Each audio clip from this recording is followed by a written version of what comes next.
Seismic 7, Chapter 22. The adults form a makeshift circle around us. Flames from the tree line cause their shadows to dance on the charred ground, and I half wonder if I'm dreaming. Sounds like we'll have plenty to do, Dave says, after we're done going over our plan. I'll take a team to the lake, Eddie says. I've already hooked up one hose from there. And anyone who bought blockers and stuff to make my pool with, follow me, Kinsey says, waving people to join her. She gives me a small salute and then I smile. There's zero way any of us could have predicted this is how our summer would turn out. But back at the beginning of July, Kinsey was my first clue that things would not go as expected. Seeing her dash off with dozens of rescue workers gives me hope that we may yet get out of this, despite the odds. While Eddie leads his own team off toward Yellowstone Lake, Raquel, Todd, and I rush back to Nolan, who is carefully moving wires from the cabling that is attached to Wyatt's pod. I wish we had a way to communicate to Wyatt that we were working on saving him. I can't imagine being trapped down there in a pod like that, without power, having no idea what was happening. Haley directs one of her fire trucks to pull up as close to the tunnel entrance as possible. Todd and I step back, giving Nolan as much room as he motions for. Haley to pop up the hood. Raquel moves a few fallen, burnt chunks of cabin away from the hole in the floor, tossing smaller pieces into the pile of rubble. Wyatt's drill has churned up out of the tunnel. As I anxiously wait for Nolan and Haley to get power to the generator, my eyes continue to fall on the forest fire that's creeping closer and closer. We already had one incident with a flaming tree, and we don't need more. When we've got all this other stuff to deal with. Hey, a voice calls out. Dave jogs over, holding his radio. Someone named Eddie is calling from a ranger radio. I pressed a button on the side. Eddie? Bree! He calls in response. Is that you? Yeah. We just got to the lake. His voice is fuzzy. To the new pumps from the... But McNamara and Gree are... Here, they... stopped our pump. We need help. The tiny shred of hope and I had moments ago sizzles away like the embers on the ground around us. McNamara and Greer are still here? Krell asks, dropping a blackened chunk of wood. Of course, Todd says, shaking his head. Of course they are. All of this will be for nothing if we can't get that water from the Yellowstone Lake. Can you drive us? I turn to Dave, fighting back the sinking feeling in my stomach. He nods. Yes, of course. I'll stay here, Nolan says. Haley hands him an alligator clip, and he hooks it to the generator. I'll stay too, Raquel says, unable to tear her eyes away from the tunnel. You guys bring Eddie back safe, and you two bring Wyatt back. Todd says. We will, Nolan promises. Todd and I don't hesitate any longer than that. We follow Dave to his truck and jump in it. He floors it, the tire spinning on the ash below.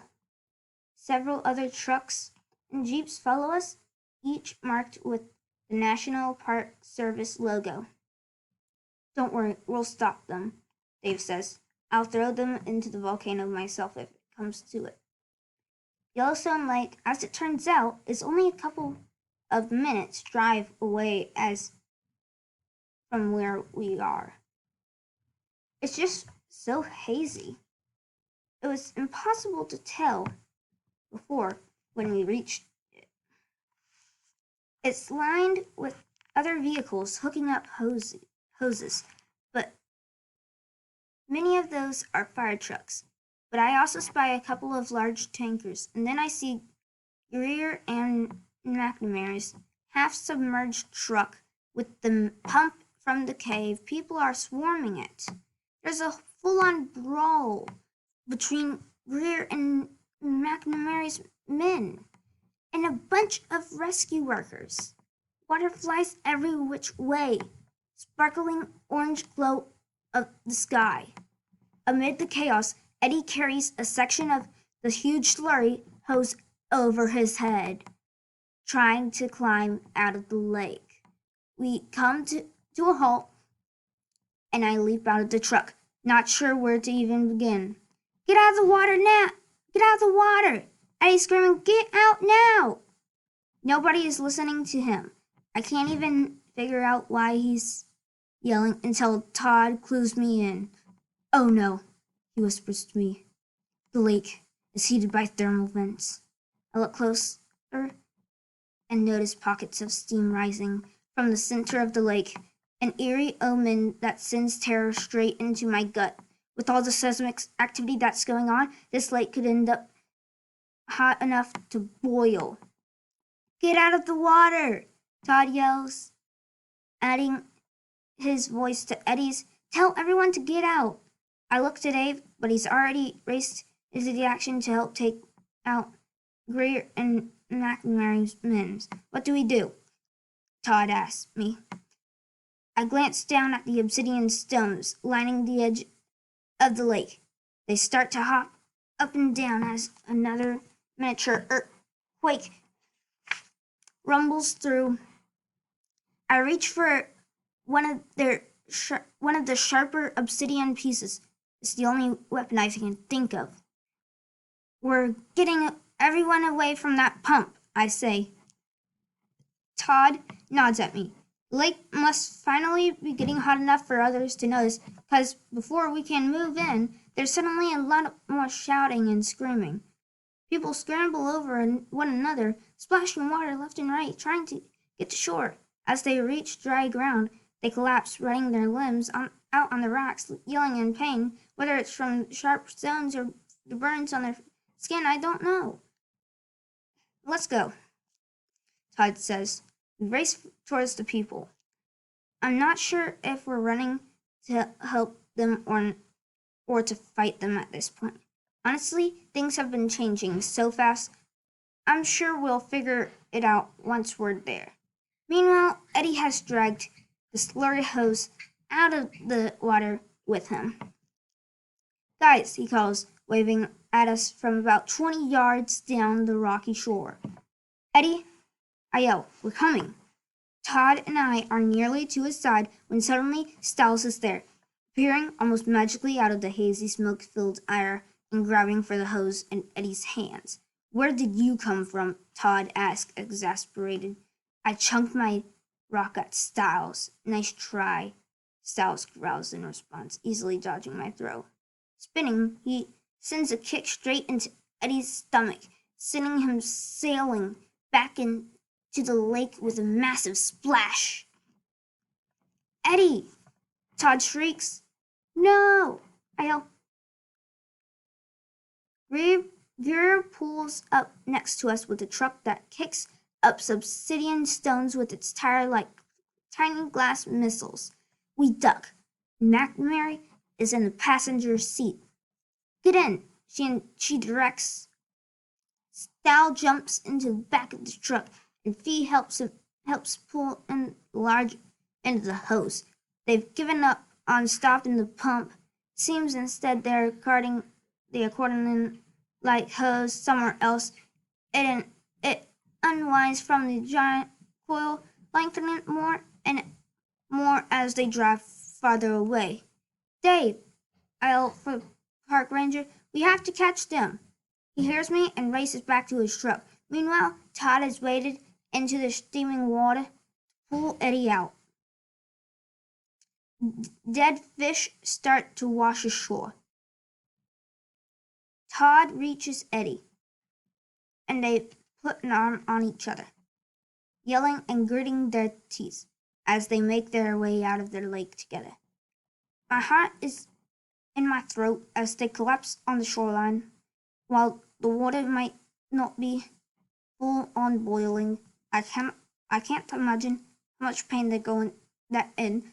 Todd tears at his shoes and socks, pulling them off and crying out, while Eddie lays spread eagle, wheezing.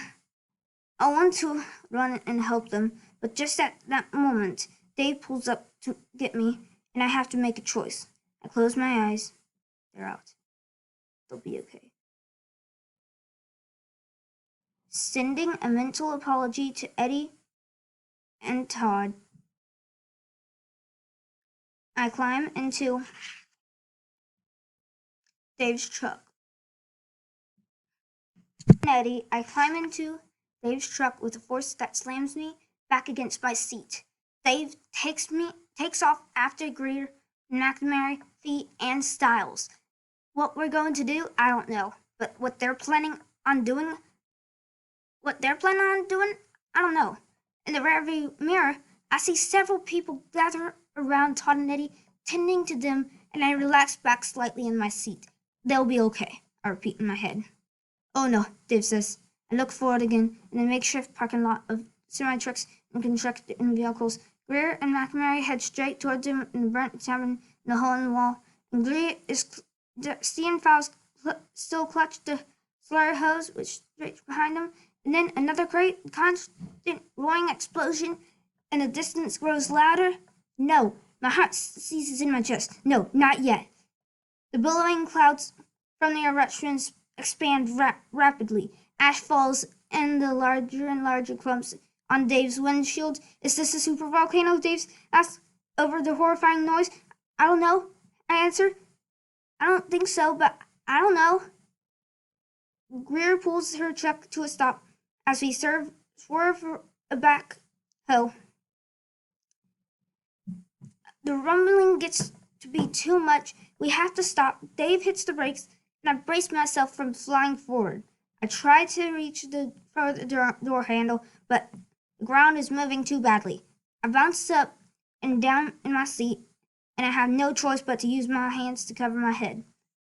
When the shaking finally calms down, I warily look out through the ash-covered windshield.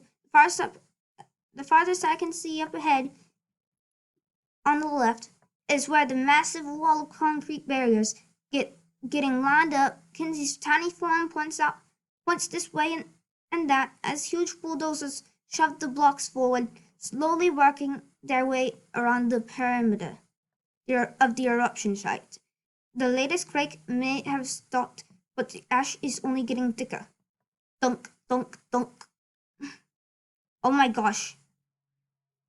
Dave's knuckles have gone pale on the steering wheel. Off the hood of his truck, we can both easily see bits of volcanic rock pinging, denting the metal. They are no larger than marbles, but I can imagine they're only going to get bigger as the eruption continues. Help us! I hear Nolan shout from up ahead. Nolan is with Haley and the fire truck. I can see that they've got wires running into the generator, and the cabling attached to the Wyatt's pod is moving. My heart rate restarts itself. Wyatt is getting rescued. I jump out of the truck and run through the ash field toward Nolan. I keep my hands over my head in case any of the falling volcanic rocks hit me. What are you doing? Dave shouts after me. Get back! Reaching Nolan and Haley, I grab the edge of the pod as it emerges from the ground. The metal pinches against my palms and fingers, but I refuse to let go. Together, we heave. As we do, a thought hits me. Where's Raquel? Where's Raquel?